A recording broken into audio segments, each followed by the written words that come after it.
Buenos días a todos, gracias a todos los asistentes, tanto los que estéis aquí presenciales como todos los que nos están escuchando vía online. Y gracias a los invitados de esta segunda mesa por su colaboración desinteresada en esta jornada, que bueno, pues este año le hemos dado un cambio, la hemos hecho un poco más dinámica, con mesas redondas. Y bueno, voy a presentar a cada uno de ellos muy someramente.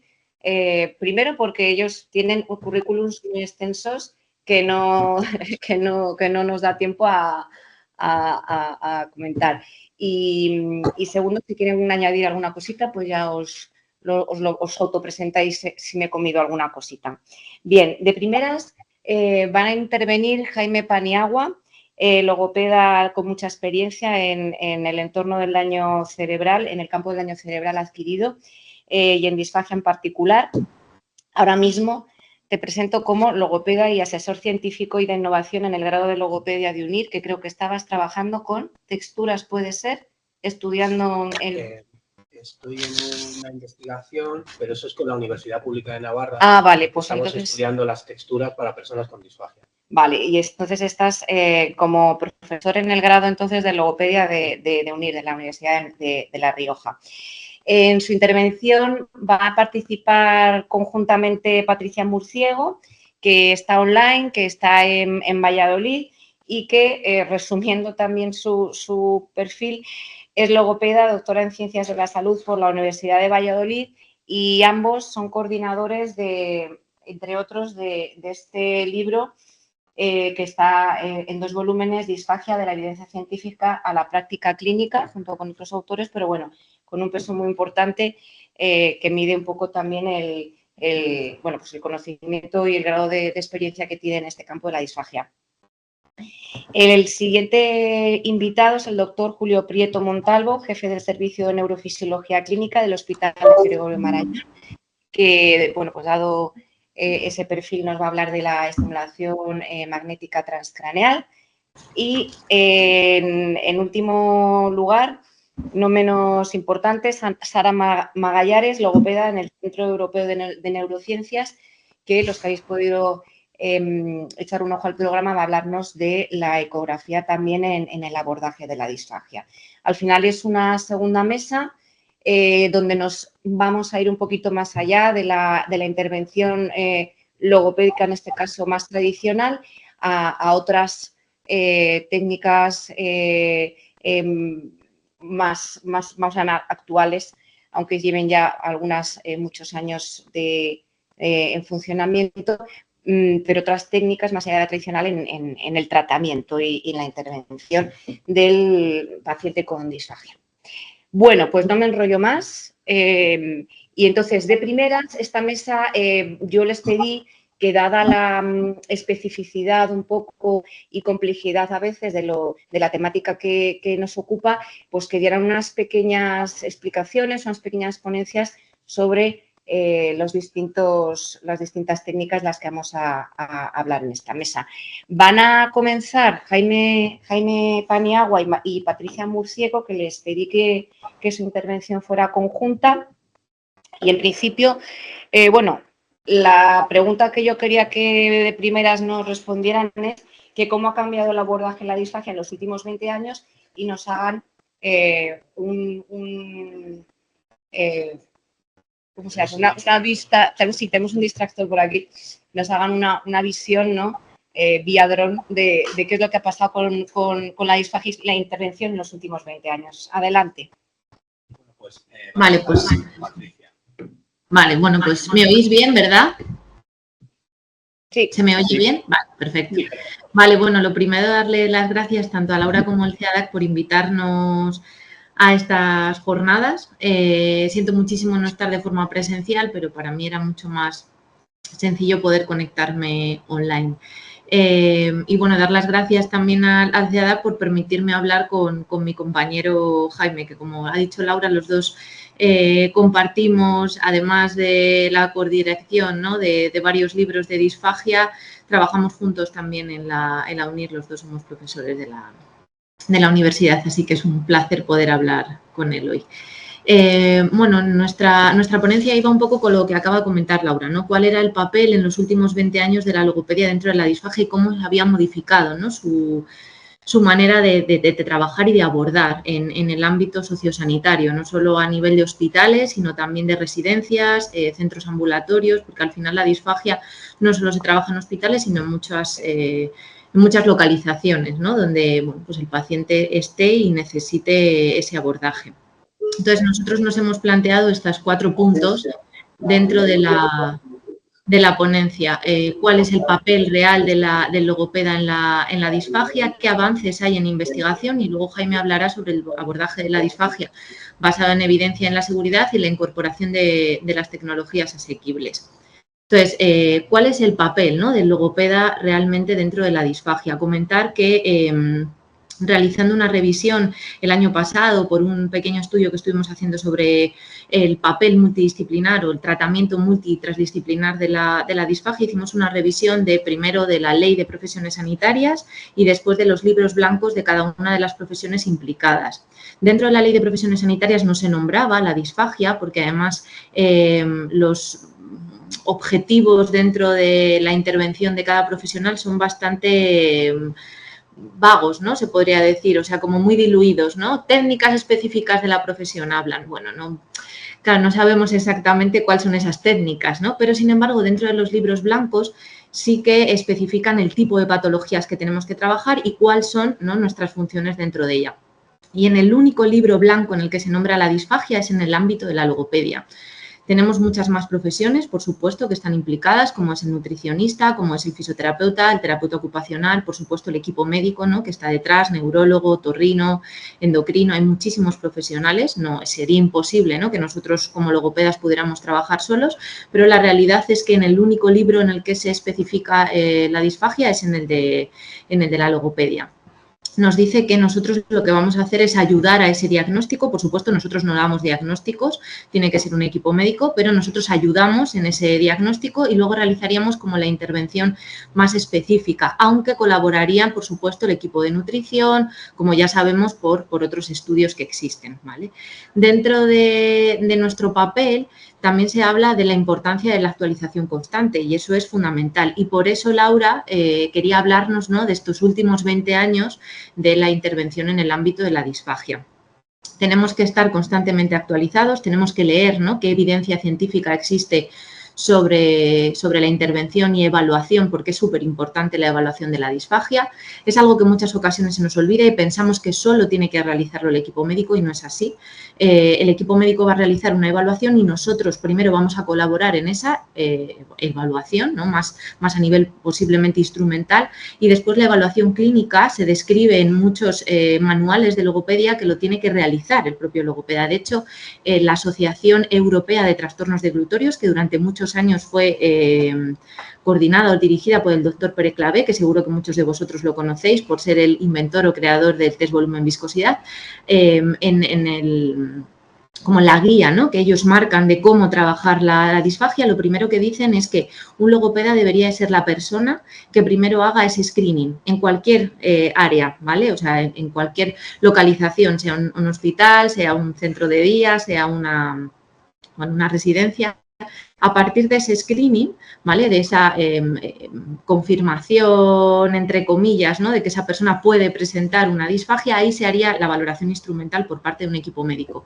Pero siempre el logopeda tendría que hacer esa primera exploración. Esto es lo que nos dice la Asociación Europea de Trastornos Deglutorios. Y después tendríamos que realizar como logopedas, ¿vale?, después de esa confirmación por parte de un equipo médico de que esa persona presenta una disfagia, una exploración clínica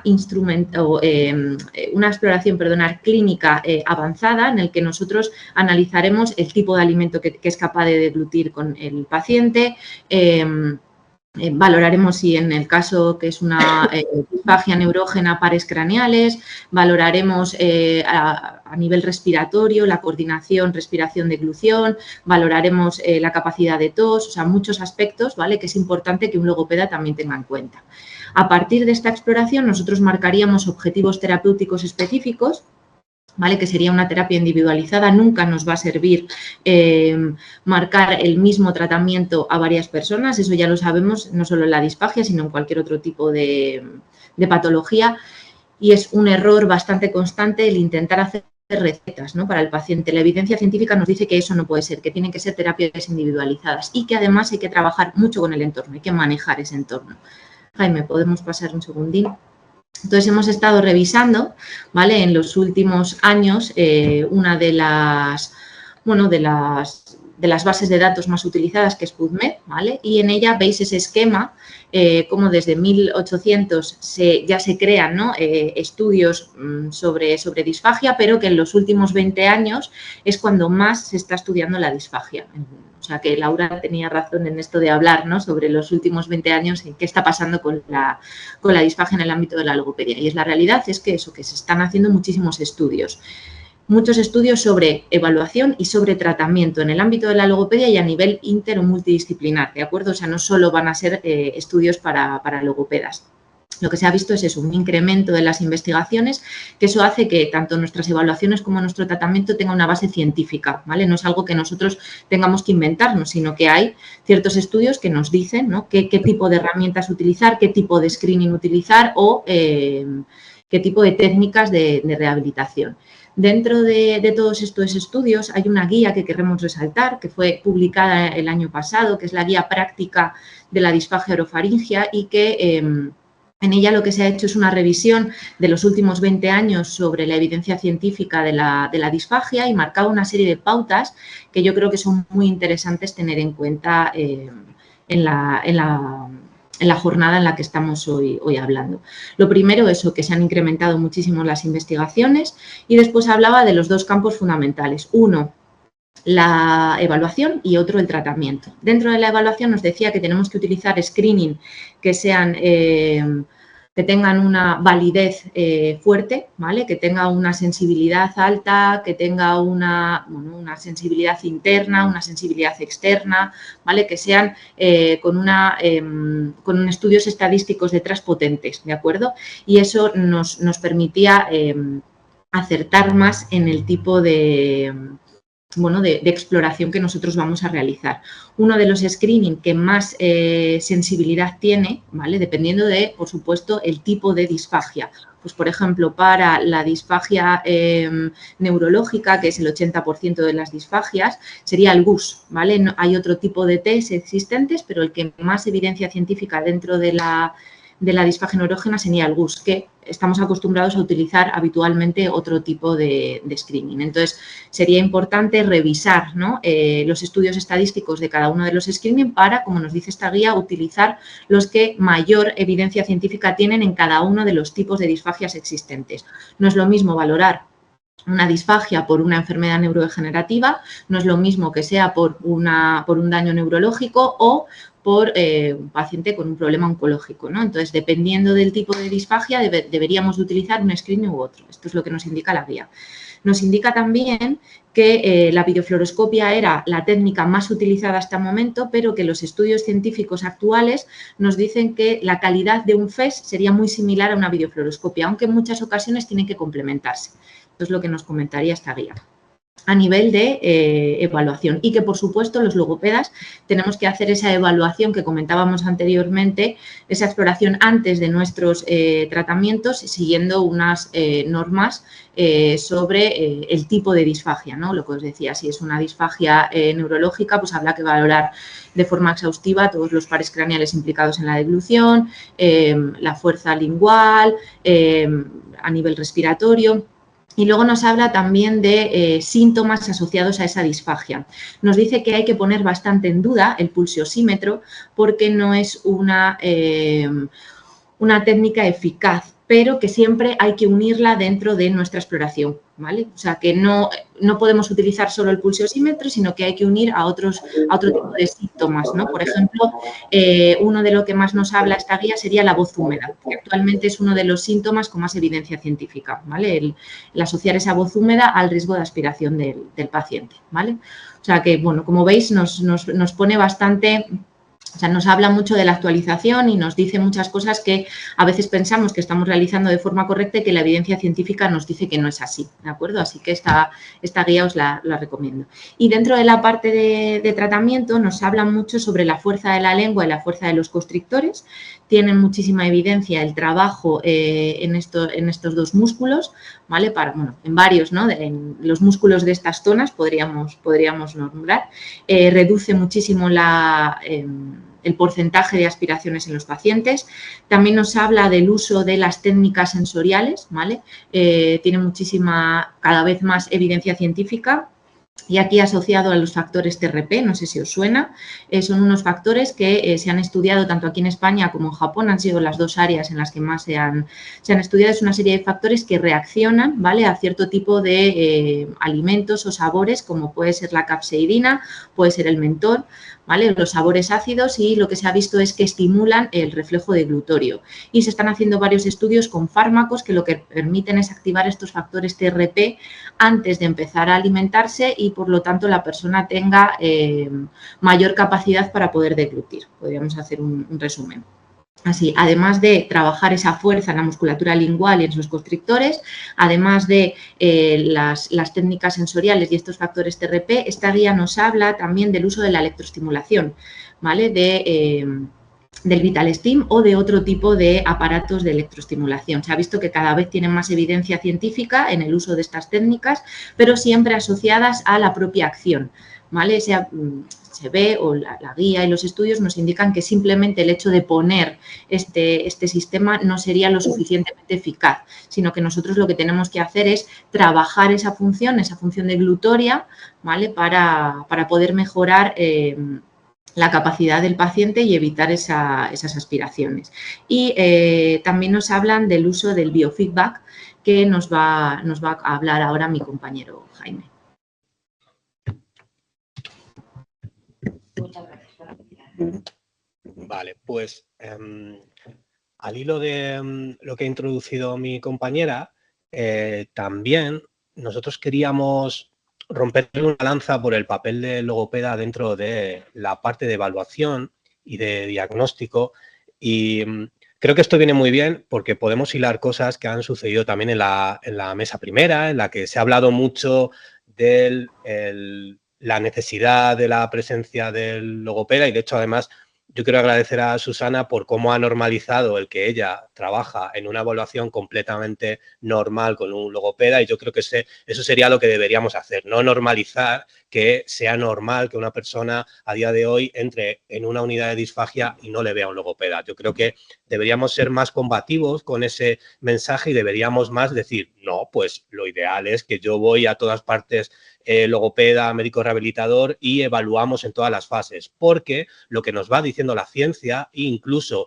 las últimas investigaciones en cuanto al uso de la fibroendoscopia, de la deglución, es que es necesario unir las pruebas instrumentales con la realidad de la persona. Por lo tanto, las herramientas de observación de ingesta cada vez empiezan a tener más valor, y en ese tipo de herramientas la logopeda tiene un valor enorme, porque en muchos casos nos vamos a encontrar, bueno, me ha hecho gracia un comentario que se ha hecho en la primera mesa, en plan de, viene el radiólogo, me dice que mi paciente está aspirando, pero yo le paso un MEQVV y mi paciente no aspira. Bueno, no es que no aspira, es que no lo vemos, pero lo que está claro es que la aspiración que vemos no es todo en la alimentación de una persona, y muchas veces sabemos que hay pacientes que aspiran y que controlamos otra serie de variables que sabemos que pueden influir en la aparición de eventos respiratorios, y controlamos la alimentación oral, y esos pacientes muchas veces no llegan a hacer patología respiratoria porque hay otra serie de variables que también impactan, como es la movilidad, la fuerza tusígena,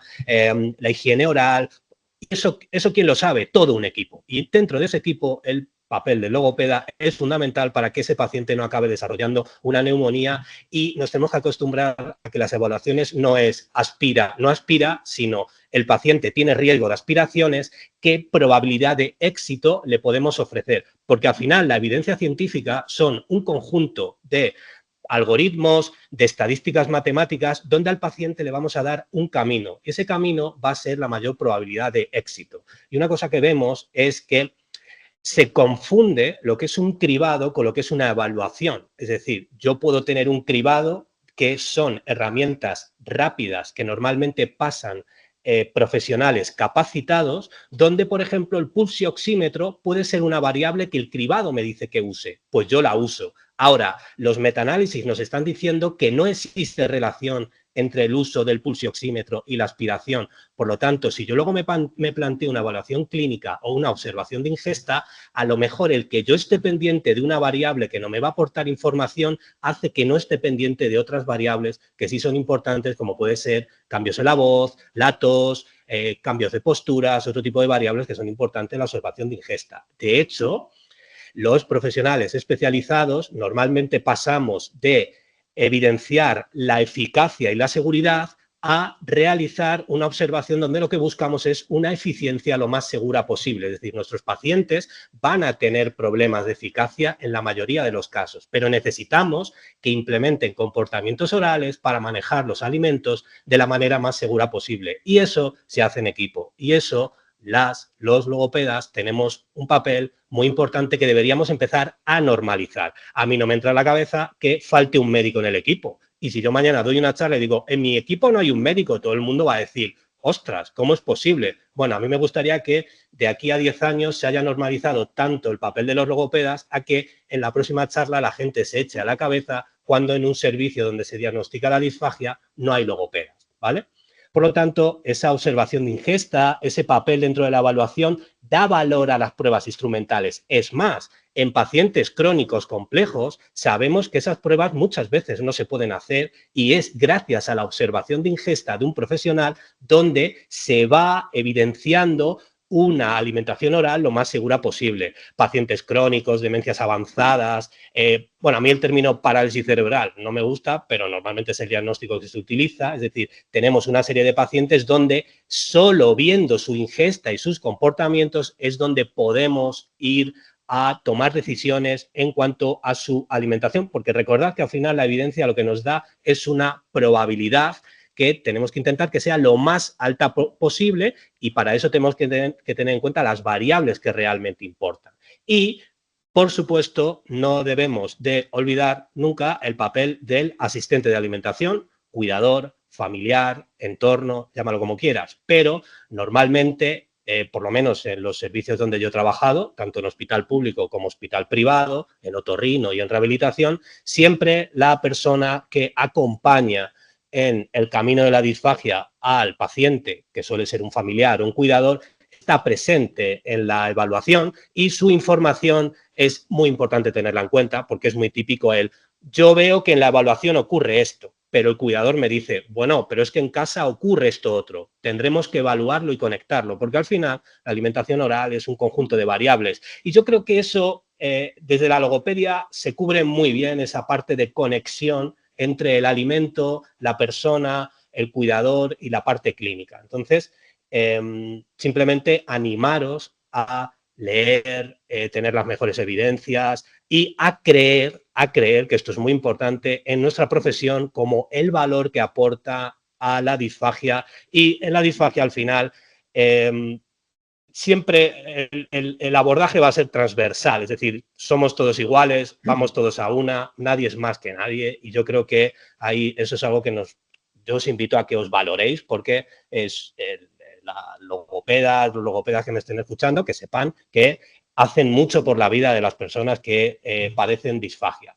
Y por último, es verdad que queríamos hacer una pequeña mención rápida, aunque mis compañeros van a hablar de tecnologías probablemente más implementadas, pero es verdad que a medida que hemos ido avanzando en la terapia de la deglución, pues no queríamos dejar pasar el uso de una tecnología que es muy asequible, que solemos utilizar bastante y que cada vez va cobrando más evidencia científica, que es el uso de la electromiografía de superficie. Hoy en día, cualquier persona en su entorno laboral puede conseguir un electromiógrafo sencillo, ya casi todos permiten una conexión con el ordenador para tener un pequeño software y con eso lo que vamos a conseguir es ofrecer un feedback visual con una retroalimentación normalmente de éxito que permite que la persona tenga una información visual de lo que está ocurriendo en su deglución. De hecho, los últimos estudios cada vez están uniendo más el uso de la electromiografía de superficie con una de las estrategias de deglución más utilizadas, que es la maniobra de Mendelssohn, como estrategia facilitadora de la deglución. Entonces, yo creo que es una tecnología muy sencilla por la que podemos empezar. No hay aparatos caros. Yo recuerdo hace no muchos años, incluso con un aparato que no tiene electroestimulación, porque esto se podría unir a la electroestimulación como hace Vital Steam, pero incluso es que os podéis encontrar con aparatos de electromiografía muy sencillitos, que solo es electromiografía de superficie, que ya cuentan con su software, que puedes abrir una pequeña plataforma en el ordenador donde el paciente simplemente al tragar pues puede obtener un feedback. Incluso podemos ofrecer unos niveles de objetivos que normalmente el programa nos lo refleja en una gráfica, y yo creo que es una forma de incluir una tecnología que al final nos va a dar mayor motivación, mayor adherencia, que podemos utilizar. Lo que pasa es que a día de hoy no hay tantos valores de referencia normativos para poder evaluar a través de estas tecnologías, por lo menos en mi experiencia, pero sí para poder tratar y hacer un seguimiento del paciente y saber en qué términos de activación comenzó el tratamiento y en qué términos comenzó. Así que, nada, daros las gracias y doy paso a mis compañeros. Voy a dar pie. Voy a dar pie. Sí, ahora sí. Voy a dar pie a las intervenciones, ¿vale? Y luego, si os parece, ya os pregunto cositas que me han ido surgiendo y, bueno, podemos ir intercambiando impresiones, ¿vale? Así que, en principio, me reservo.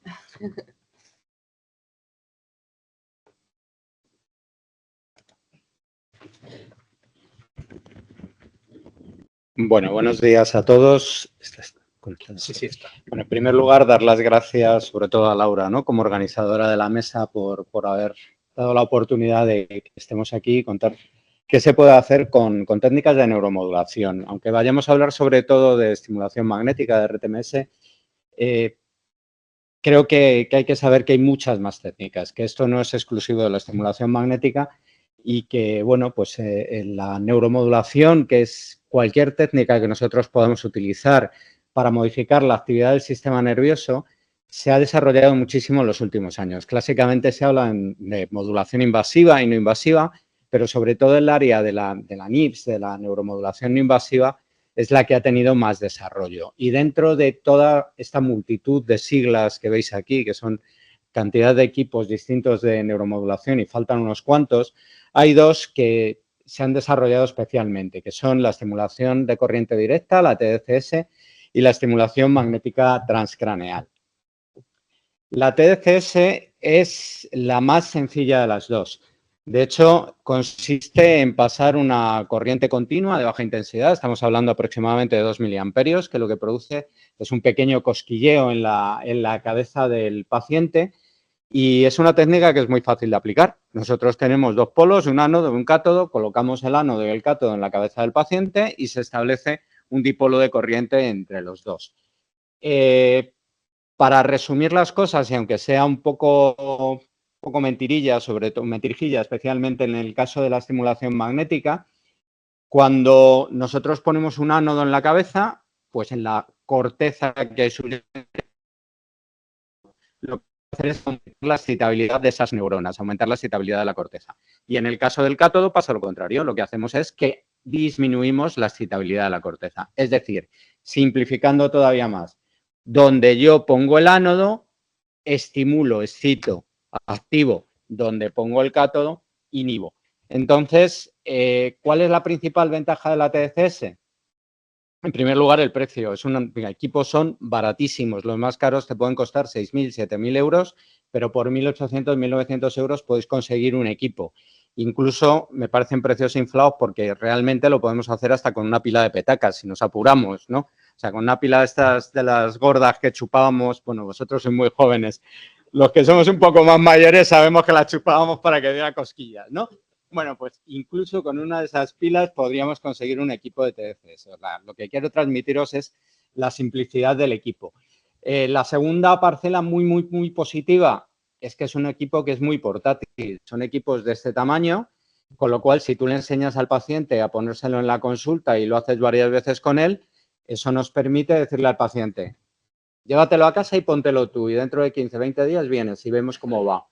Y lo podemos repetir las veces que podamos. Es decir, tiene una ventaja enorme en cuanto a la portabilidad. Y luego, claro, evidentemente no todos son ventajas, tienen inconvenientes. Y el inconveniente principal es que si yo pongo un electrodo aquí, otro electrodo aquí, y además estáis viendo en la fotografía el tamaño de los electrodos, que son de 5x5 en la mayoría de los casos, pues hombre, preciso en la localización, pues no es, ¿no? Porque estamos creando un dipolo que va de lado a lado, pero bueno, a veces no es importante que sea preciso, a veces es importante que estimule. Con lo cual, los principales inconvenientes de la TDCS es que no controlamos realmente dónde estamos estimulando y qué estamos estimulando y que la localización no es adecuada, que son los puntos fuertes de lo que vamos a ver ahora, de la estimulación magnética transcraneal. Si antes os decía que mentíamos un poco diciendo lo de activar e inhibir, vamos a seguir mintiendo. Hablamos de estimulación magnética y, bueno, es una pequeña mentira. Realmente, con un equipo de estimulación magnética lo que hacemos es generar campos magnéticos en una bobina, pero lo que estimula no es el campo magnético, lo que estimula es un campo eléctrico. Cuando yo genero un campo magnético en la bobina, la ventaja que tiene el campo magnético es que atraviesa la calota y llega a la corteza cerebral sin producir molestia en el paciente, no produce dolor como produce un estímulo eléctrico intenso. Pero cuando llega a ese campo magnético, se transforma al entrar en un tejido excitable en un campo eléctrico. O sea, realmente estamos estimulando con campos eléctricos. Lo que pasa es que utilizamos como intermediario el campo magnético. Si os fijáis un poquito en las cifras que hay puestas, hay bastante diferencia con respecto a la TDCS. Mientras en la TDCS hablábamos de 2 miliamperios, aquí estamos diciendo que por una bobina cada vez que estimulo y vamos a dar del orden de 3.000 estímulos en cada sesión, estamos pasando como 5.000 amperios por la bobina. Es decir, esto es cualquier cosa menos un juguete, ¿eh? O sea, estamos hablando de cifras muy importantes. Y además generamos campos magnéticos como de las resonancias buenas, estas que están empezando a ponernos en los hospitales. Estamos hablando de campos magnéticos de 3 teslas. O sea, que es mucho más alto que el campo magnético de la Tierra o que el campo magnético que está permitido en el ambiente por las asociaciones europeas. Aquí no codificamos por dónde está el ánodo o está el cátodo. Antes decíamos ánodo tal, aquí no. Aquí vamos a codificar como el sistema nervioso, vamos a codificar en frecuencia. De manera que si yo doy frecuencias altas, voy a activar lo que tengo debajo. En el caso de la corteza motora, ahora veremos que también esto es un poquito mentira. Y si doy frecuencias bajas, lo que voy a hacer es inhibir. Es decir, puedo jugar con que activo la corteza o inhibo la corteza, pero lo puedo hacer en el mismo sitio, cosa que no puedo hacer directamente con la TDCS. Con la TDCS lo coloco y ya está. ¿Vale? Problemas, que es caro. Esto es muy caro. Estamos hablando, aunque se han abaratado los costes, pero estamos hablando en torno a 40 o 50.000 euros por equipo. Tampoco es tremendo, pero es bastante caro. Otro inconveniente, pues que los equipos de estimulación magnética, por mucho que vayamos al gimnasio, para moverlo cuesta. Son equipos que son bastante pesados y evidentemente lo tienes que hacer en un ámbito hospitalario, especialmente porque además tienes el riesgo de provocar una crisis convulsiva en el paciente. Es pequeño, pero existe el riesgo. Y luego tú no lo puedes trasladar a un domicilio, vamos, no se lo puedes dar al paciente para que se lo lleve. O sea que tenemos las ventajas e inconvenientes de cada uno. Ventaja, que controlo perfectamente dónde estoy dando el estímulo, sé perfectamente dónde estoy dando el estímulo y además puedo jugar con las características de ese estímulo. O sea que son técnicas que podemos utilizar incluso si hablamos de manera complementaria. Para dar el estímulo utilizamos una cosa que se llaman bobinas, no me voy a meter en ello, solo que sepáis que hay unas bobinas, estas de aquí, que son circulares, que dan un estímulo difuso y que esas valen para diagnóstico. Los neurofisiólogos lo utilizamos para saber cómo está la vía motora. Pero cuando queremos dar un tratamiento tenemos que utilizar bobinas que hagan un estímulo focal, que nos focalicen en un punto, en un área, en una puerta de entrada donde quiero dar el estímulo. Y esas bobinas son realmente bobinas dobles, bobinas en 8. Para que no se calienten, que es uno de los inconvenientes que tienen los equipos, que cuando tú estimulas muchas veces la bobina se calienta y deja de funcionar, tenemos bobinas que van refrigeradas o por aire o por líquido. Bueno, hay distintos sistemas que no vienen al caso. Bueno, vamos a seguir con las mentiras. Seguro que si habéis leído cosas de estimulación magnética, habéis leído que estimula muy superficialmente y que no puede llegar más allá de 1 centímetro de la corteza. Bueno, es mentira. Es mentira. Realmente, cuando nosotros elegimos un área de estimulación para dar estimulación magnética, lo que quiero que os planteéis y que por favor esto os quede muy claro a todos es que no solo actuamos en la corteza que estamos estimulando, sino que lo que estamos eligiendo es una puerta de entrada. Nosotros en esta habitación podemos entrar por esa puerta, podríamos haber entrado por la de emergencia o incluso, si me apuráis, por la ventana.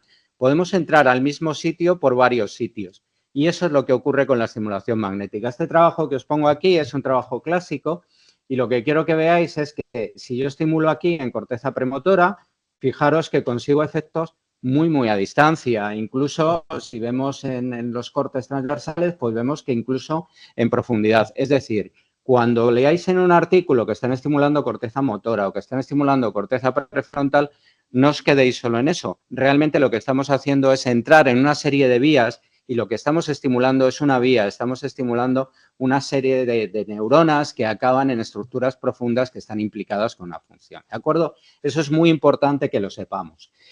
¿Cómo funcionan las técnicas de neuromodulación? Bueno, pues fijaros que tanto la TDCS como la estimulación magnética lo que van a inducir sobre todo es plasticidad sináptica, ¿vale? Son capaces de hacer, por mecanismos de potenciación o de potenciación a largo plazo, que una vía sináptica se potencie o se inhiba.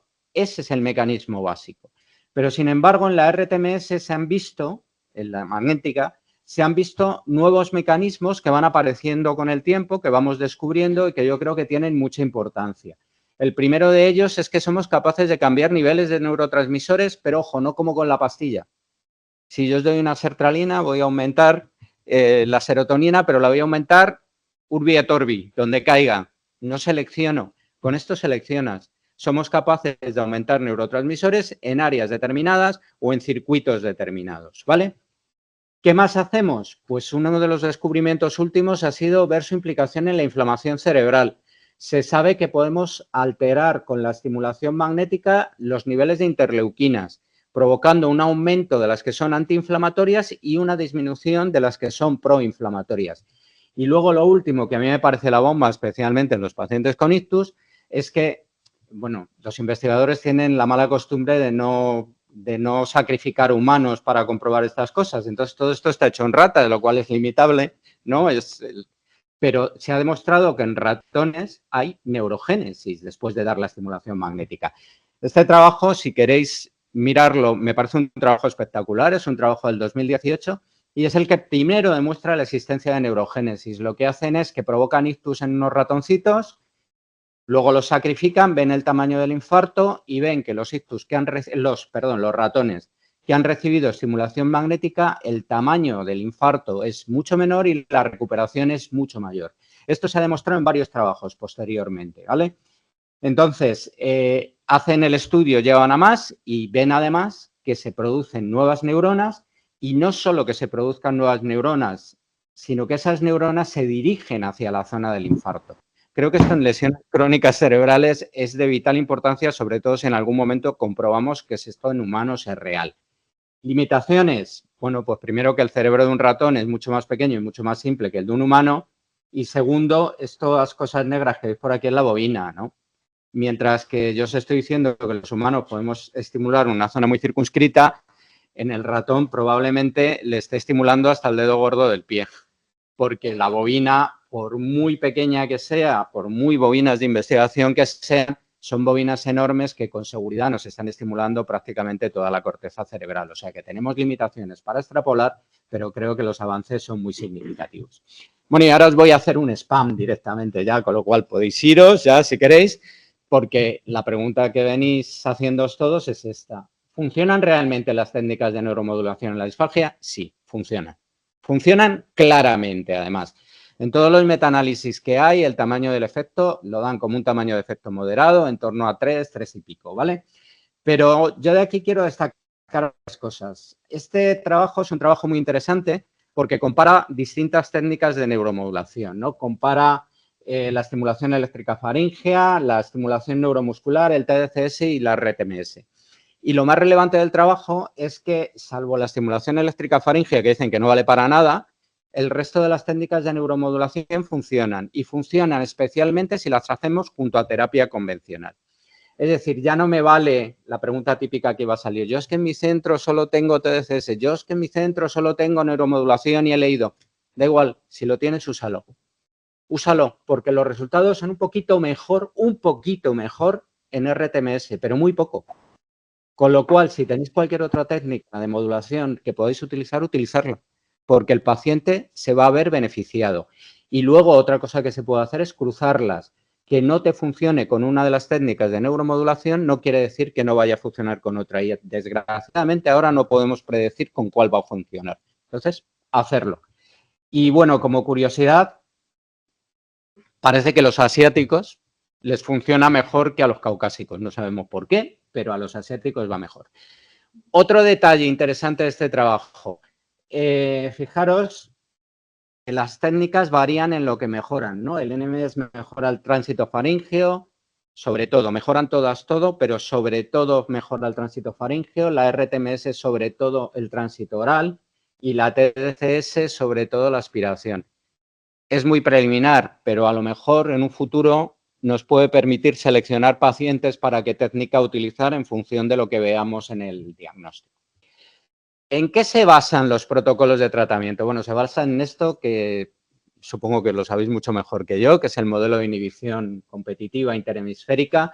Y como casi todos los trabajos están hechos en pacientes con ictus, en pacientes con lesión cerebral, pues entonces en lo que se basa es que cuando un hemisferio está lesionado, el otro hace una mala adaptación y lo que hace es inhibir el hemisferio lesionado de manera que intenta sustituir la función el hemisferio sano, llevando a una mala recuperación por una mala adaptación sináptica. ¿Cómo aplicamos esto a las técnicas de neuromodulación? Bueno, en el caso de la TDCS es facilísimo, ya lo sabéis todos, ¿no? Como el ánodo hemos visto que lo que hace es activar, pues es muy fácil. Ponemos el ánodo en la corteza que está chunga y ponemos el cátodo para inhibir la corteza que está bien. Entonces, aquí es muy fácil, el protocolo es bastante sencillo. Aunque hay gente que está empezando a proponer estimular en los dos lados, hacer una estimulación bianodal. Protocolo de tratamiento, media hora todos los días, 2 miliamperios, mínimo 10 sesiones, 10, 20 sesiones es lo que hacemos. ¿Qué ocurre con la estimulación magnética transcraneal? Pues ocurre que tenemos un problema, porque como la técnica es mucho más selectiva y mucho más eficaz, si nosotros nos ponemos a ver qué estructuras cerebrales están implicadas en la deglución, hay unas cuantas más de las que he puesto, pero es que resulta que de todas esas, todas las que estén más o menos en superficie, yo las puedo abordar.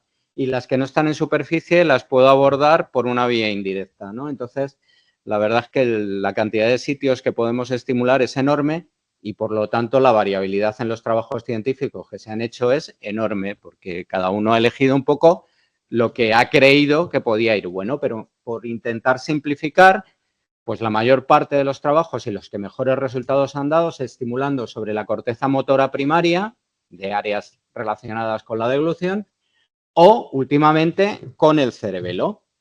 ¿Qué más problemas tenemos? Bueno, pues si partimos de este modelo que hemos puesto antes, pues lo primero que se nos ocurre que es pues que si el hemisferio contralesional me está inhibiendo el hemisferio que está lesionado, pues directamente estimulo con baja frecuencia el sano, quito la inhibición o la disminuyo, con lo cual ya permito que ese hemisferio que está enfermo pueda ir recuperándose poco a poco. Insisto, siempre junto a tratamiento rehabilitador convencional. Siempre. Esto que no se os olvide. Siguiente alternativa. Bueno, pues la siguiente alternativa es la aproximación más fisiológica que dices, me olvido del que está sano y que está inhibiendo, ¿por qué no voy a estimular el que está enfermo? Estimulo al enfermo y ya se encargará él de inhibir retrogradamente al otro, ¿no? Bueno, pues esa alternativa la hacemos. Problema de esta, que como utilizamos alta frecuencia, tenemos más riesgo de producir una crisis convulsiva, en torno de 1 de cada 100 pacientes aproximadamente, cuando estimulamos el hemisferio lesionado, ¿vale? ¿Podemos hacer más cosas? Podemos hacer lo que queramos, pero lo siguiente que se nos ocurre es, ¿y por qué no las dos? Inhibo primero el hemisferio sano que me está inhibiendo y luego, aprovechando que la acabo de inhibir, activo el sano. Y esto lo hacemos en la misma sesión. Hacemos primero un hemisferio y luego el otro hemisferio.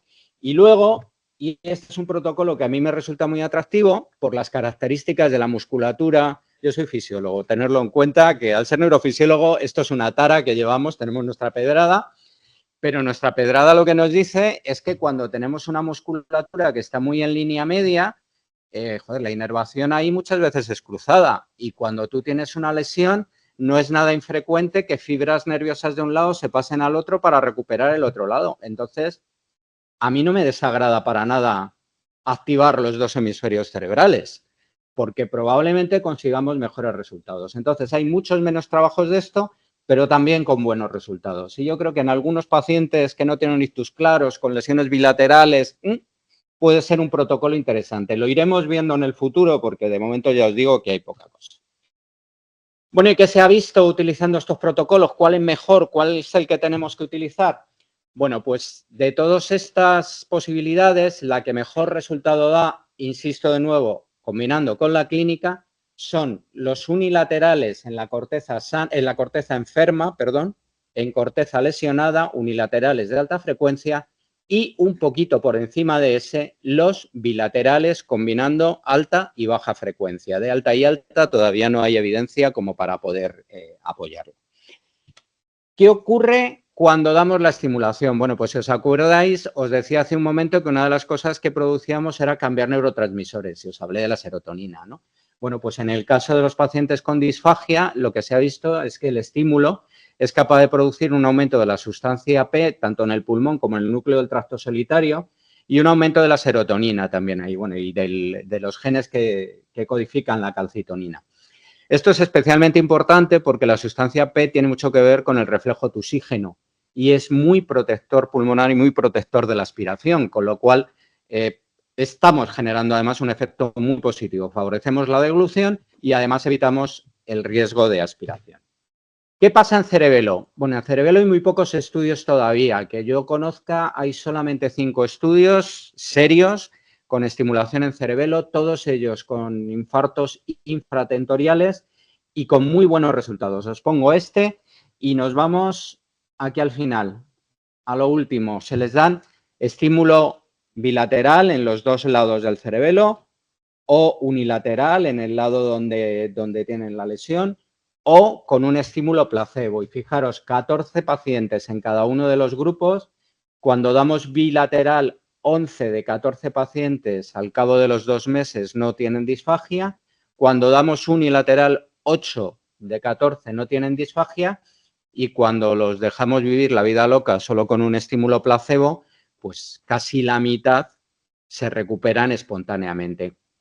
En cualquier caso, 11 es prácticamente el doble de 6. Estamos hablando que un 80% de los pacientes que se han sometido a estímulo bilateral con impacto infratentorial en etapa subaguda han conseguido recuperarse de su disfagia. Esto es un pequeño comentario. Disfagia psicógena, la tenemos ahí. La estimulación magnética no solo vale para el ictus, de hecho, nosotros la utilizamos muchísimo en depresión. Bueno, pues está descrito que en pacientes con disfagias psicógenas se pueden beneficiar de protocolos totalmente distintos, que son los equivalentes, los que utilizamos en depresión y que mejoran claramente. Este es un caso que está publicado y con una mejoría relevante. Conclusiones que quiero que os llevéis para casa. Pues primero que esto es útil, que tenemos que utilizarlo.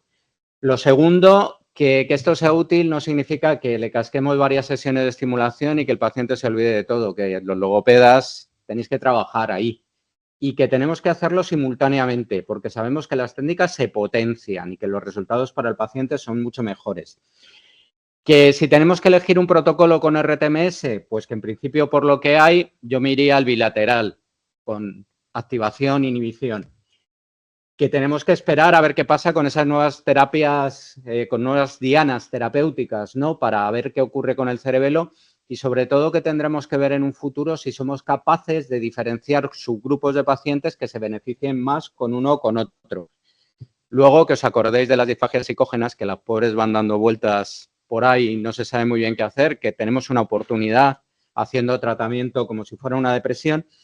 Y lo último que quiero poneros aquí encima de la mesa es una reflexión, ¿no? Y que es que la significación estadística no tienen nada que ver con la significación clínica. Que muchas veces las críticas que se os hacen a vosotros como logopedas, ¿no? De, bueno, es que la evidencia moderada, pequeña. Bueno, pues a veces las evidencias moderadas o pequeñas pueden tener un impacto muy, muy grande sobre el paciente, especialmente en patologías que os recuerdo que hacen que un paciente con ictus que tenga una disfagia, el riesgo de tener una neumonía aspirativa aumenta por 3 y la mortalidad aumenta solamente por 5 por el hecho de tener una disfagia. Entonces, si en vez de por 5 puede ser por 3,5, pues la verdad es que los pacientes lo van a agradecer. Eso es lo que quería contaros. Muchas gracias.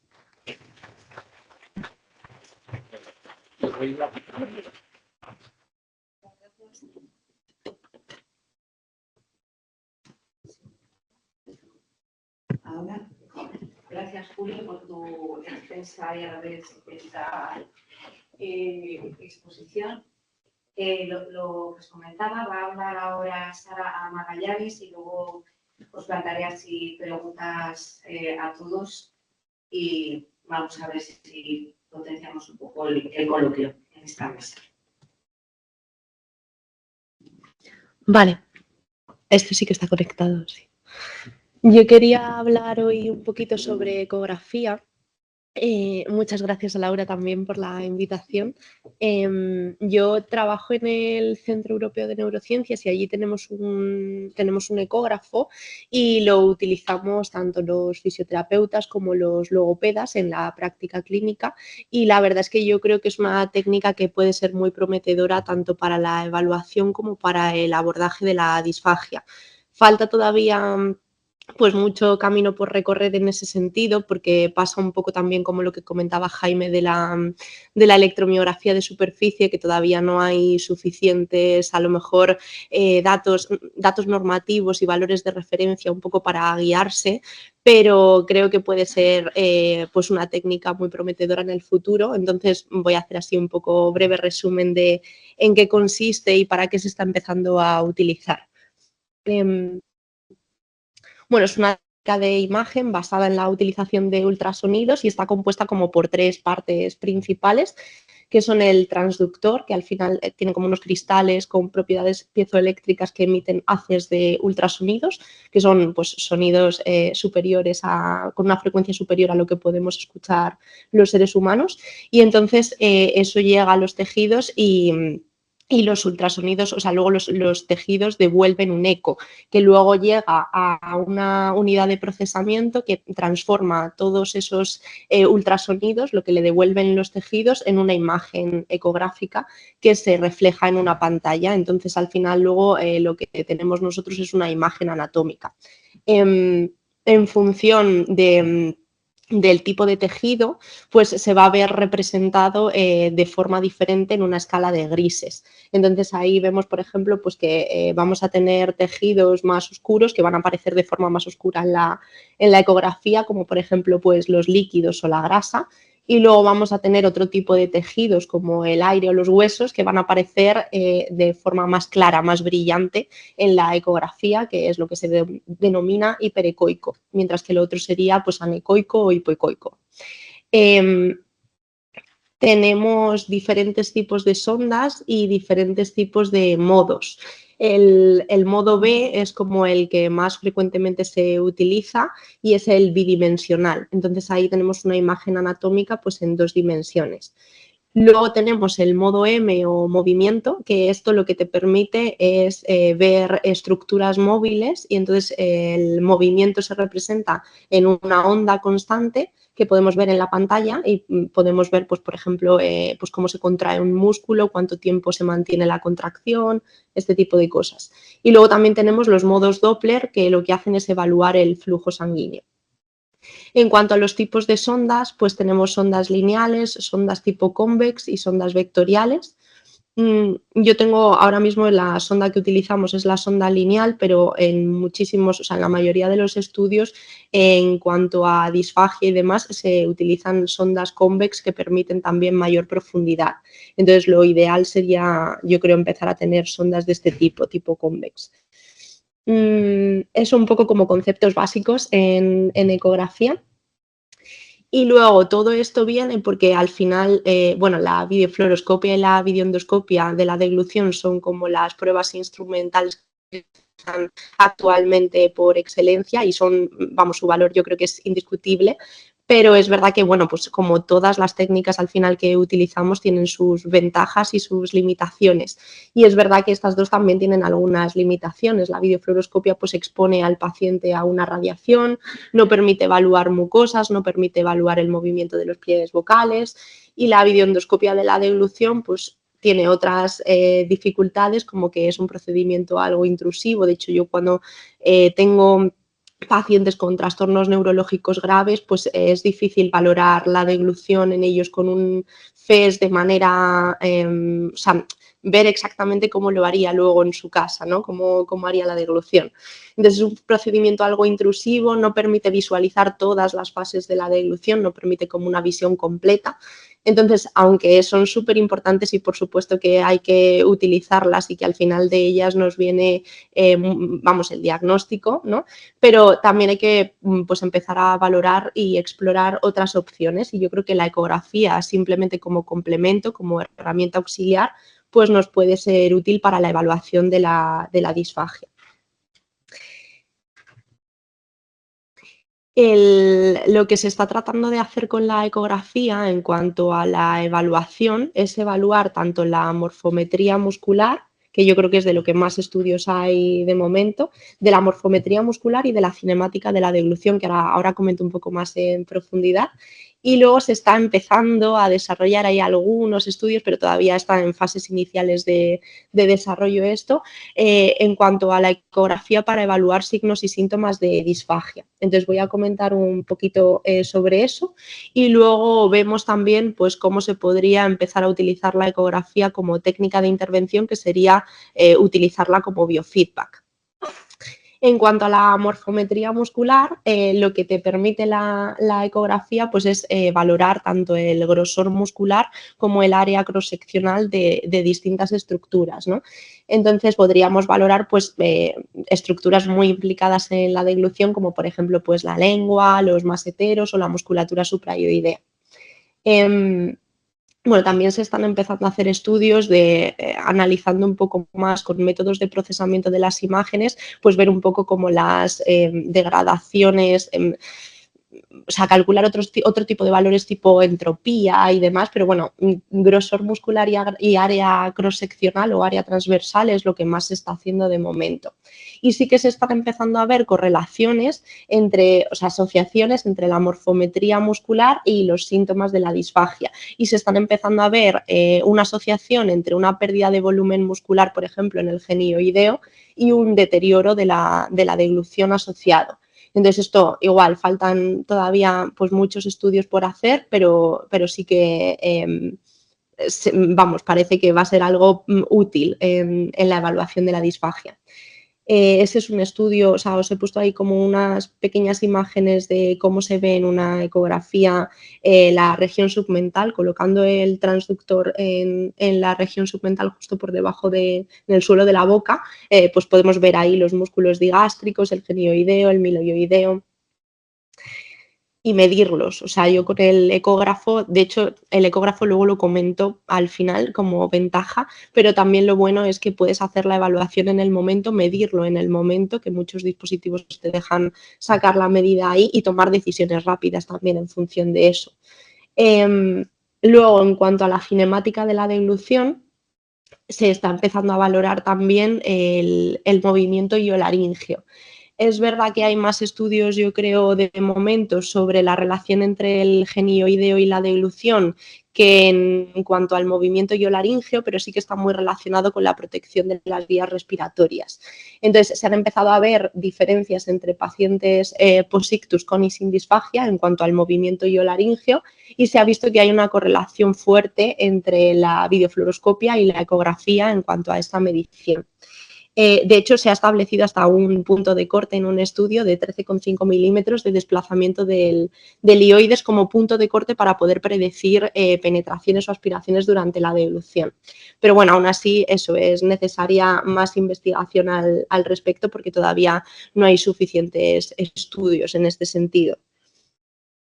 En cuanto a la evaluación de síntomas y signos de disfagia a través de la ecografía, pues lo que comentaba antes, que esto está muy por desarrollar todavía y hay que hacer muchos más estudios, porque además es difícil visualizar los residuos en la ecografía por la baja densidad del bolo alimenticio. Al final, en comparación también con los tejidos, pues es difícil verlo. Entonces, necesitaríamos también métodos de procesamiento de imágenes para poder ver esto mejor.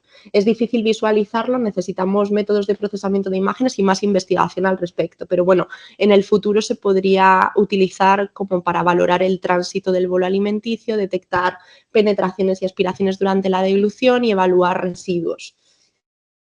La mayoría de los estudios que hay publicados sobre eso son de ese grupo de trabajo, del de Miura, que tiene varios donde detectan residuos en vallécula, en senos piriformes, o sea que la verdad es que los estudios que tiene ese grupo están súper bien. Y luego ya la otra opción sería utilizar la ecografía ya no solo como evaluación de la disfagia orofaringia, sino también como una técnica de intervención más para el biofeedback, ¿no? Como técnica de biofeedback en el tratamiento de la disfagia. Entonces, lo podríamos utilizar, por ejemplo, pues para enseñar al paciente a realizar determinadas maniobras deglutorias que son muy difíciles de, o sea, por ejemplo, la maniobra de Mendelssohn que comentaban antes es difícil, ¿no? Y necesitas también tener como unos requisitos previos a nivel cognitivo para realizarla. Entonces, cualquier técnica de biofeedback que te permita visualizar en el momento el desarrollo de la maniobra, pues yo creo que le puede ser muy útil al paciente. Entonces, sobre todo se ha empezado a utilizar para eso, para enseñar a realizar maniobras deglutorias como por ejemplo esta. Se ha puesto de momento el foco en el movimiento iolaríngeo, en lo que comentaba antes de la cinemática de la deglución, que básicamente, o sea, ahí lo que miden es dónde está el ioides al inicio en posición de reposo y dónde está la laringe y cuánto se desplazan. Y entonces calculan exactamente cuál es el movimiento, el desplazamiento que se produce. Y esto incluso en un estudio salió como superior como técnica de biofeedback a la electromiografía de superficie, que habría que hacer también más estudios a ese respecto y demás, pero bueno, que sí que parece una opción viable y que puede ser útil. Es verdad que igual hay muy pocos estudios todavía y además los que se están realizando son con sujetos sin patología, entonces habría que empezar a hacer esto con pacientes con disfagia y seguir investigando un poco para ver si puede sernos relevante en el tratamiento. Esto, de todas formas, yo creo que también habría que ir desarrollándolo poco a poco para intentar como simplificar lo máximo posible para los pacientes lo que ven en la pantalla, ¿no?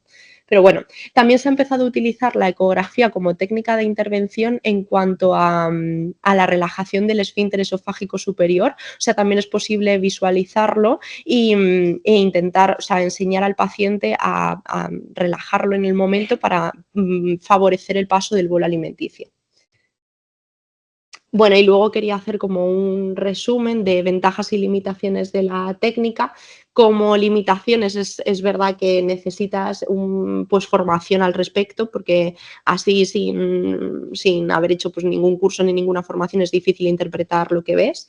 Luego, no hay suficiente validez ni fiabilidad todavía en cuanto a la adquisición de los datos, la selección de las imágenes, la medición, la interpretación. O sea, yo con eso me preocupo mucho porque es verdad que, claro, tú al final cuando colocas la sonda pues haces una ligera presión, ¿no? Y entonces eso hay que tener muchísimo cuidado porque podría parecer que se está contrayendo el músculo cuando no. Entonces, o sea, estoy muy obsesionada con encontrar una manera de fijar la cabeza de los pacientes y de colocar la sonda siempre de la misma forma para que no haya ningún tipo de movimiento, artefacto, que nos permita tomar siempre el mismo tipo de imágenes en la misma posición y poder sacar conclusiones, porque si no, al final, diferencias de milímetros son súper importantes. Bueno, luego otra de las limitaciones es que es difícil captar estructuras y movimientos pues poco cogénicos, no se puede ver todo en la ecografía, entonces al final, pues por ejemplo, por eso te vas a mirar el ioides y la laringe, porque al final son fáciles, o sea, es muy claramente visible en la ecografía, entonces nos vamos hacia ese tipo de cosas, pero es verdad que hay estructuras que son más difíciles de visualizar.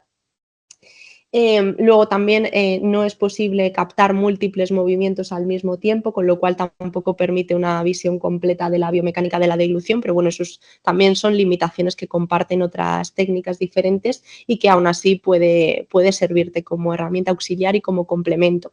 Y como ventajas, pues es que no es invasiva, no emite ningún tipo de radiación, permite visualizar tejidos blandos, nos permite tomar tanto medidas estáticas como medidas dinámicas, permite realizar mediciones cuantitativas además en el mismo momento, en tiempo real, tomar rápidamente decisiones, es transportable, no necesitamos tenerlo en un hospital y es difícil moverlo, sino que lo podemos tener también en nuestro centro ambulatorio.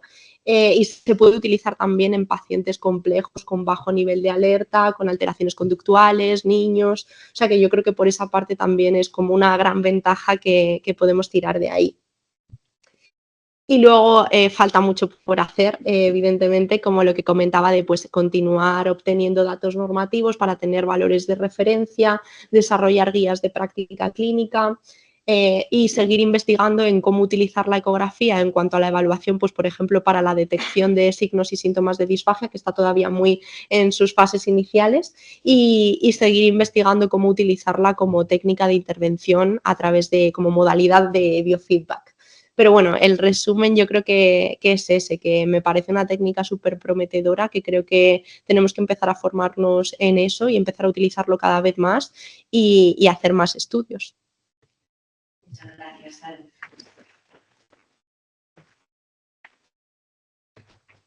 Vamos a intentar hacer un poco de coloquio, pero ya que todos han mojado un poco con el tema del coste, ¿no? de esta herramienta, ¿de qué dinero hablamos? No cuesta mucho. O sea, yo, mira, estuve justo mirando hace poco una sonda de estas tipo convex para llegar a más profundidad y tal, y o sea, salía como por 5.000, 6.000 euros. O sea, que tampoco Pero es... toda la herramienta. Yo la que tengo es portátil 100%, o sea, el transductor tiene la unidad de procesamiento integrada y luego aparte tienes una tablet o lo puedes poner incluso en el móvil. O sea, que no es un carrito, he trabajado también con ese tipo de carritos que son más difíciles de transportar y demás y pesan más y todo eso. Eso no sé exactamente cuánto cuesta, que también, o sea, lo tuve en otra clínica, pero aquí el que tenemos es portátil y se mueve súper fácilmente y además creo que cuesta algo menos. O sea, no lo vi una cantidad súper exagerada. Nosotros tenemos uno en el centro de esos de carrito y está en torno a 20.000 euros, pero lo más caro de todo siempre son las sondas. O sea que luego siempre hay que sumar, si coges una buena sonda es lo más caro, sí. Claro. Muy bien. Una de las inquietudes que me ha surgido mientras os he ido escuchando es si alguna de estas herramientas, y sobre todo porque desconocemos quizás más todo lo que es las de neuromodulación, tienen algún efecto secundario descrito. Entiendo que a lo mejor la eco no, la electro, por supuesto el biofeedback y tal, pues eso.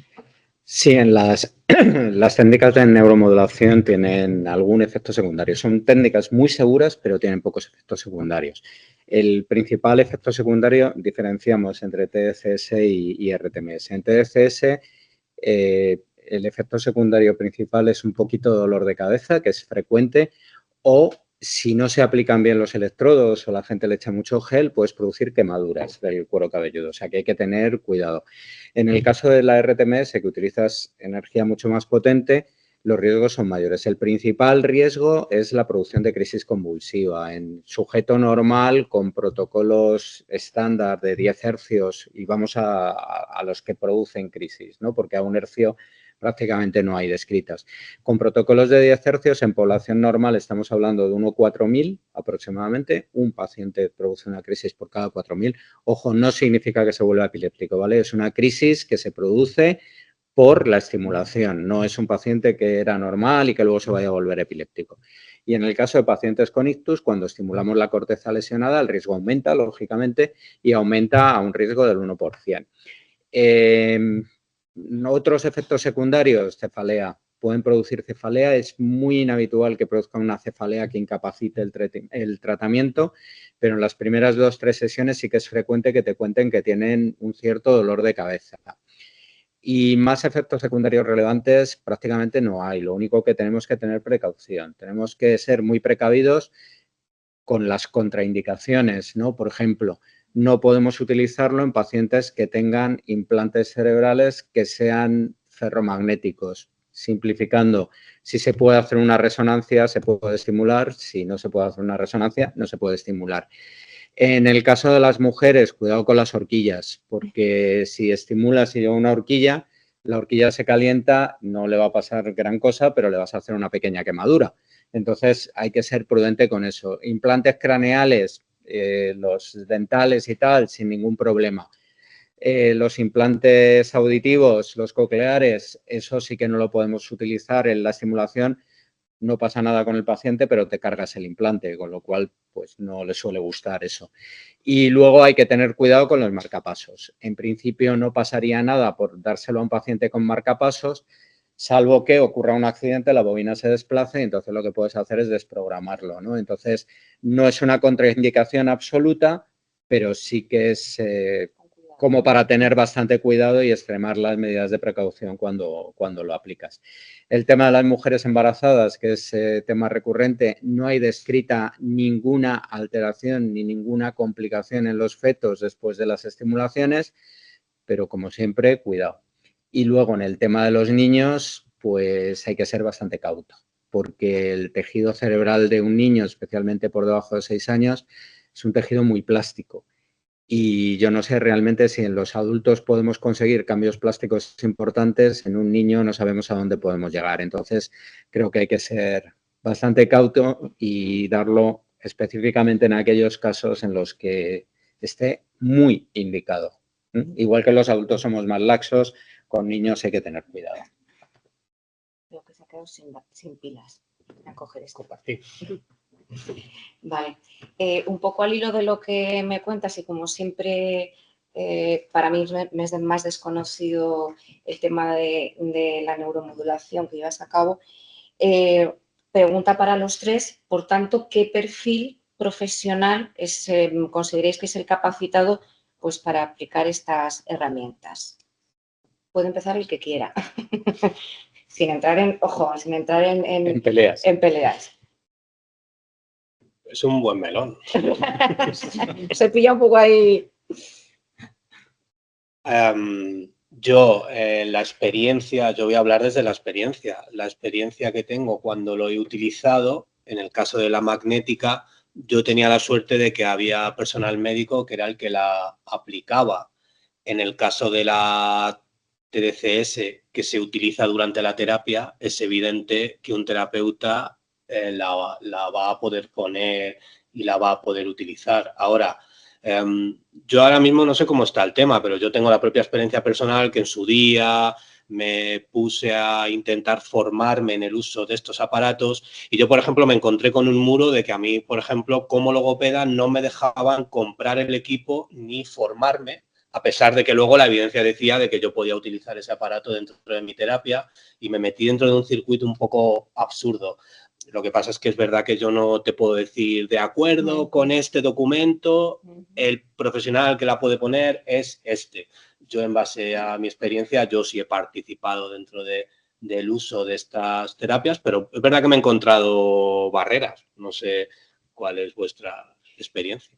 Bueno.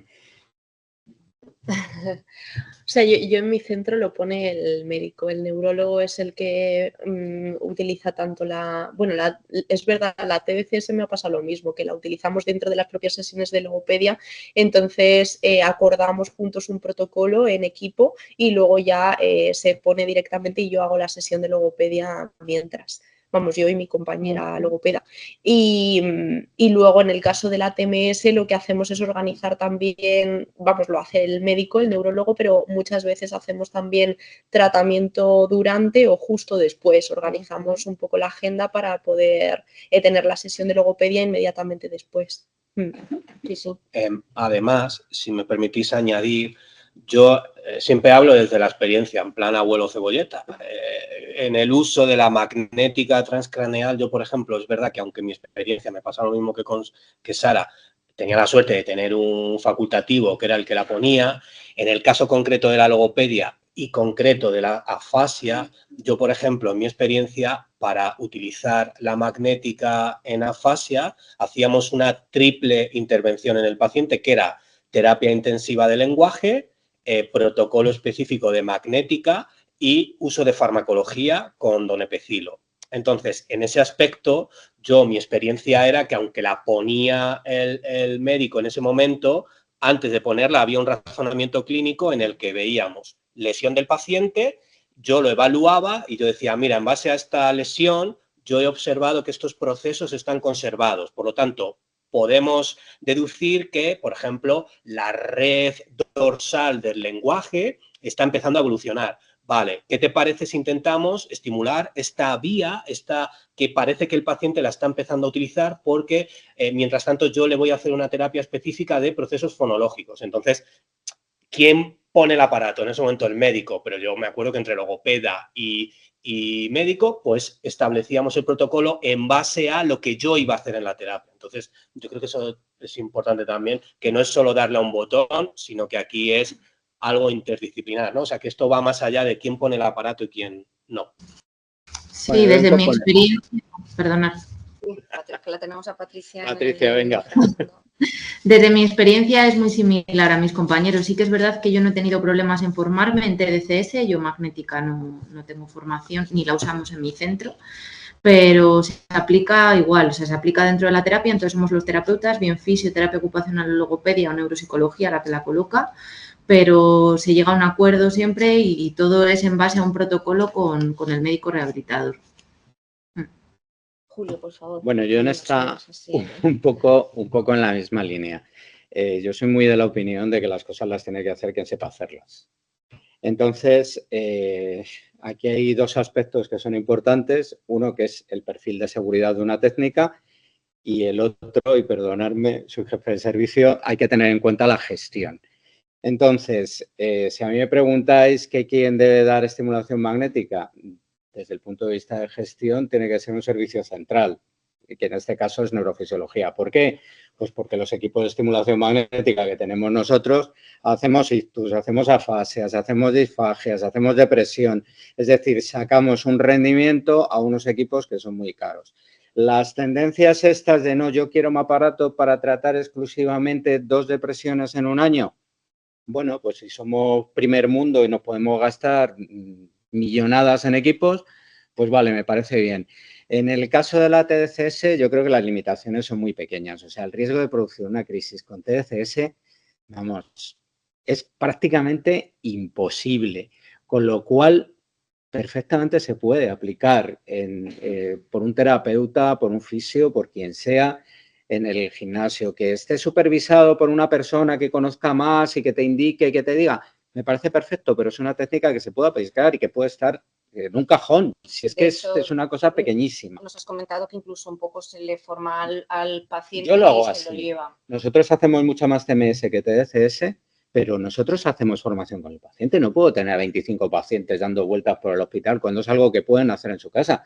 Hombre, si es gente que no aprende, pues ¿qué quieres que te diga? Lo tendrá que hacer en el hospital, pero en general, vamos, ponerse un gorro y si tú en el gorro le pintas exactamente dónde va el electrodo o con los nuevos equipos de TDCS, que es como si lo graparas. Hay equipos que colocas el electrodo y le pones como un remache y ya se queda en el gorro. Entonces, el paciente se pone su gorrito en su casa y ya está, y lo puede utilizar. El riesgo de que le produzca un efecto secundario es bajísimo, o sea, es despreciable. Con lo cual, ¿por qué no? ¿Por qué no? Con la TMS, pues con la TMS tengo mis reticencias porque las crisis se producen. O sea, de hecho, en esta presentación no la he traído, pero una presentación que daba el otro día, me miraban así como raro porque yo puse una resonancia de una pierna. La resonancia de una pierna lo que tenía una rotura de fibra. Bueno, la pierna era mía y la rotura de fibras es la que me produje al salir corriendo para tener a un paciente que nos tuvo una crisis. Las crisis en la TMS existen. Entonces, y disculparme que lo diga así de claro, lo que no puede ser es que la TMS se esté dando en gimnasios, como está pasando. A mí eso me parece correr un riesgo absolutamente innecesario y creo que habría que regularlo, porque no tiene ningún sentido que las terapias de neuromodulación, la TMS, la Unión Europea la ha regulado con el mismo nivel de riesgo que los implantes intracraneales. lo mismo que la DBS, el mismo nivel de riesgo. No tiene en sentido que tú lo pongas con un alto nivel de riesgo, desde mi punto de vista, no justificado, y que luego después estés consintiendo que se ponga absolutamente en todos los lados. Pero estamos hablando de riesgo de paciente. Entonces, dentro de esto, pues te puedo decir que en la consulta de TMS que tenemos organizada en el hospital, la TMS lo da la enfermera. Es una enfermera que tenemos formada y que lo está dando. Y en un entorno hospitalario. Pero es un entorno hospitalario en el que hay 5 médicos dando vueltas alrededor y que yo estoy al lado y que en el momento en que existe, oye, Julio, que este paciente me ha hecho no sé qué, oye, vas, lo ves o sales corriendo y te rompes las fibras, como me pasó. Pero que tiene que ser, por favor, un entorno controlado. O sea, lo de los 5.000 amperios, lo de los 3 Teslas, es que no son juguetes, de verdad. O sea, no son cosas que podamos utilizar a la ligera. Y muchas veces lees cosas que los pocos pelos que tengo se me ponen de punta, vamos. O sea, yo he leído algunas cosas al respecto de estimulación para las matemáticas con la TMS que dices, vamos a ver, ¿no? O sea, estás hablando de niños que a lo mejor son un poquito lentos en el cálculo, pero desde luego, o para aprender idiomas, ¿no? O sea, es que estas cosas no son para eso. Esto es para tratar pacientes y no para jugar con ellos, ¿no? Muy interesantes vuestras respuestas y vuestras reflexiones, que me lleva un poco, que siempre lo comento en todas las charlas que doy, al tema de la transdisciplinariedad, que ya hablamos por activa y por pasiva. No hay en esta jornada de hoy ni fisios ni teos, siempre les nombro, porque luego cuando estamos hablando también del tema de valorar y rehabilitar, porque es todo a la vez, al paciente con disfagia en su entorno, pues hombre, eso implica también la autoalimentación, porque no es lo mismo que te den de comer a que coma. Entonces, bueno, pues como comentáis, ninguno ha dicho yo que lo hago solo y no, siempre tiene que haber un equipo y cuanto más rico y nutrido, pues mejor.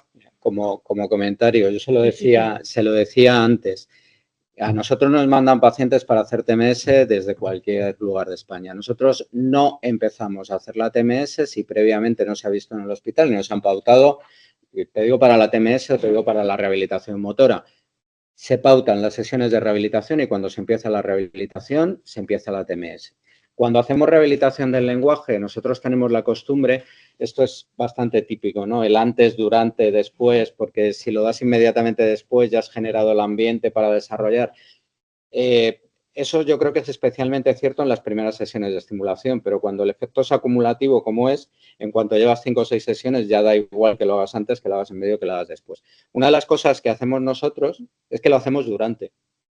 ¿Por qué no lo vas a hacer durante? Cuando tú das un protocolo de estimulación, si das uno de baja frecuencia, el paciente puede estar haciendo cosas porque interfiere muy poco. Si das uno de alta frecuencia, durante los 4 o 5 segundos que estimulas, que depende del protocolo, no pueden hacer mucho porque el estímulo es muy rápido y no les permites, pero luego tienes casi medio minuto de descanso, ¿no? Y entonces en ese medio minuto, ¿por qué no vas a hacer cosas? Un paciente por disfagia, si tú has hablado con su logopeda, con su rehabilitador y te ha dicho que el ejercicio que tiene que hacer es empujar con la lengua no sé cuántas veces o tragarse petit suisse, de no sé qué manera, ¿por qué no lo vas a hacer con el paciente en la estimulación? Lo que tienes que hacer es adaptarlo y para eso hablas con ellos y dices, oye, en 30 segundos, ¿qué puedo hacer? Haces esto y lo repetimos. ¿Por qué no? Evidentemente, los equipos multidisciplinares nos ayudan mucho a todos. Bueno, por no extendernos mucho, aunque nos hemos ajustado, incluso hemos sintetizado, yo solo tengo un último comentario, luego ya si queréis pasamos a vuestras preguntas. Siempre también es algo en lo que incido mucho, hemos trabajado durante muchos años en la parte motora y se nos olvida, aunque me consta que cada vez menos, mucho menos, todo lo que es la sensibilidad y demás. Bueno, ¿qué me podéis contar al respecto? ¿Qué se puede hacer con las herramientas con las que habéis plantado aquí en esta mesa, ¿no? Todo este aspecto de la sensibilidad y sensorialidad. La parte sensorial en disfagia realmente nunca se ha olvidado y cada vez tiene más evidencias y se aporta, porque cuando nos referimos a lo sensorial no nos referimos puramente a tocar una lengua, es decir, el trabajo con el alimento implica un trabajo sensorial muy importante. De hecho, cada vez tenemos más claro que la terapia de disfagia tiene que ser con uso de alimento. Entonces, eso tiene un componente sensorial de base que se va teniendo muy claro. Y luego, de forma específica, si analizamos estructuralmente el sistema orofacial, no vemos solo músculo, sino también hay botones gustativos. Al final tenemos una serie de receptores orales que cada vez se han ido estudiando más, que, por ejemplo, son los receptores que hacía referencia Patricia, que son los TRVP1, que son unos receptores que sabemos que están en orofaringe, en epiglotis, incluso a nivel de esófago, que permiten que actúan ante sustancias agresivas. De hecho, hasta el punto de vista, ya vamos individualizando un poquito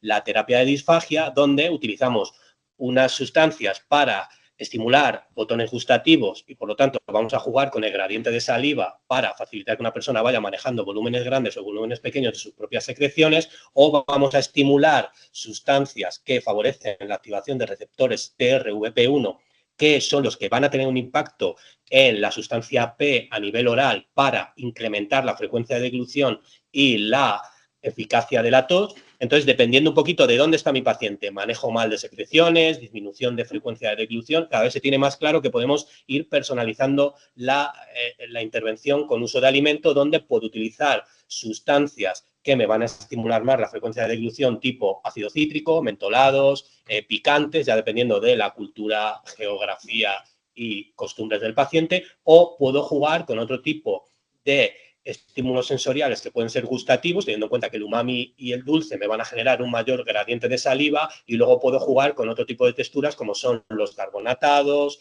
las espumas comestibles estabilizadas o algún tipo de textura específica. Por lo tanto, aunque es verdad que cada vez hablamos de lo sensorial, bajo mi punto de vista es que lo sensorial nunca se ha ido, porque realmente era la base de la terapia. Lo que pasa es que ahora tenemos claro que te tienes que poner con el paciente, y si tú quieres estimular la deglución, tiene que haber algo ahí, un bolo que exista, o un bolo que te inventes, o un bolo que parezca un bolo pero que de pronto desaparezca en la boca.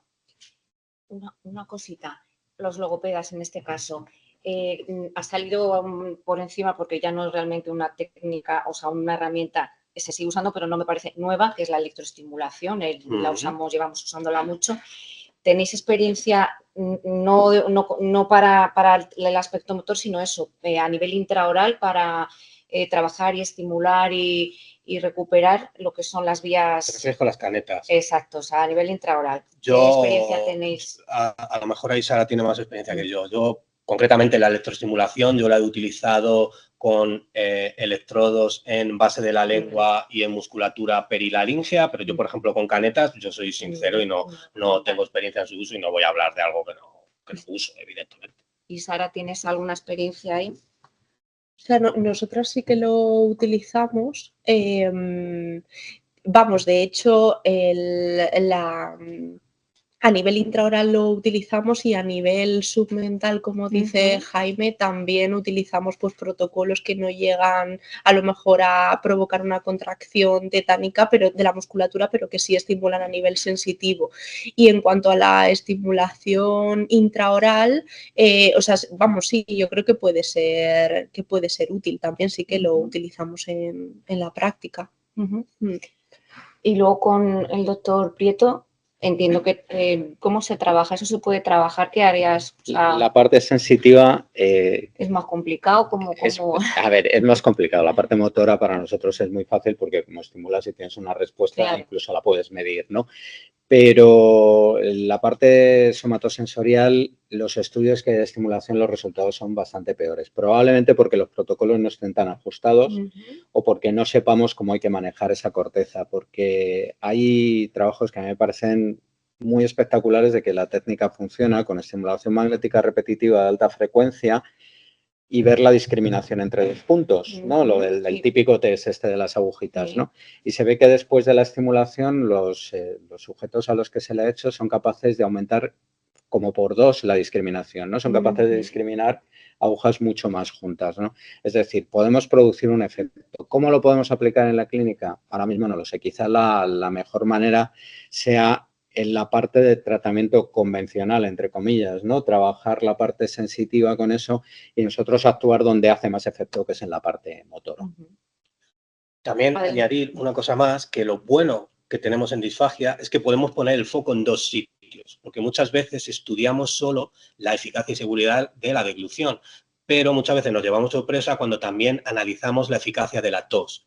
Entonces, es verdad que si vamos a estimular la parte de la tos, muchas veces nos encontramos que el paciente sensitivamente maneja mejor sus secreciones y a través de una respuesta tusígena que es más fácil que surja, podemos encontrarnos cambios. Entonces también yo creo que la sinergia cada vez se va entendiendo más de deglución porque es el mismo mecanismo el que la produce y yo creo que por ahí cada vez se está concienciando más de ese. Entonces, al hilo de esto es muy prometedor, que no tiene nada que ver con la tecnología, el uso de nebulizaciones para estimular la parte sensitiva de la tos, que inicialmente se hacían con ácido cítrico en una solución de suero salino, que no siempre es fácil de conseguir para, sobre todo en entornos ambulatorios, que es donde más se atiende la disfagia, y cada vez ya está habiendo más estudios, pero todavía no se han presentado a lo mejor todos los datos, que sería con uso de agua destilada. Entonces, por ahí también, por el estímulo sensorial de la tos, nos encontramos que la deglución también mejora. Bueno, pues si no hay más que añadir y tampoco haga mucho tiempo, pues yo quería dar las gracias a todos vosotros, a Patricia, que no sé si sigue por ahí, al otro lado. Es que tenía que paciente ahora. Bueno, pero ha estado un montón con nosotros, ha hecho sus aportaciones. Muchísimas gracias, de verdad, insisto, por vuestra colaboración desinteresada para que esta jornada tan transdisciplinar y tan multitodo tenga cabida, y damos paso ahora a la mesa tercera, jefe de cocina de aquí de CEADAC, que os presentará a sus invitados. Y bueno, yo creo que hoy, en menos de 5 horas, vamos a dar un repaso a esto de la disfagia bastante interesante, así que muchas gracias.